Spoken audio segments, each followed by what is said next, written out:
जितेंद्र आव्हाडांनी न्यायव्यवस्थेवर आणि डॉक्टर बाबासाहेब आंबेडकरांवरती अतिशय वादग्रस्त विधान केलंय। न्यायव्यवस्थेमध्ये आरक्षणाची तरतूद न करून बाबासाहेबांनी 80% समाजावर अन्याय केला असं आव्हाड म्हणाले। नागपूरमध्ये एका कार्यक्रमात ते बोलत होते।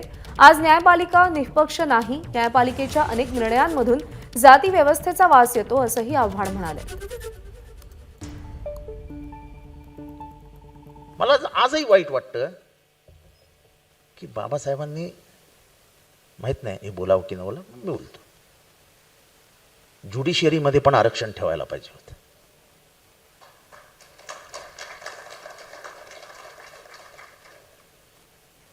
आता मी बोलत नाही, परत कॉन्ट्रोवर्सी तयार होईल, नको मला भोगावं लागतं।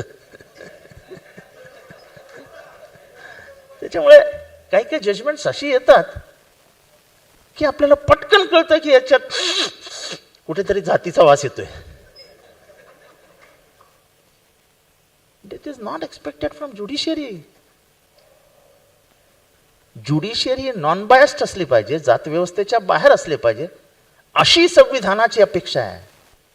पण इथे वकील वर्ग मोठ्या प्रमाणात बसलाय। खरंच असं होतं का? खरं बाबासाहेबांना मिठी मारायची असेल तर ह्या जगात भारतातल्या प्रत्येक मानवाने मारावी।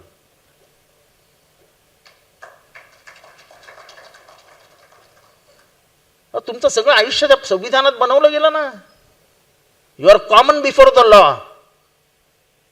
हे झालं असतं का भारतात? आणि म्हणून मी म्हणतो की न्याय व्यवस्थेमध्ये आरक्षण न देऊन इथल्या 80% समाजावरती बाबासाहेबांनी अन्याय केला। एबीपी माझा, उघडा डोळे बघा नीट।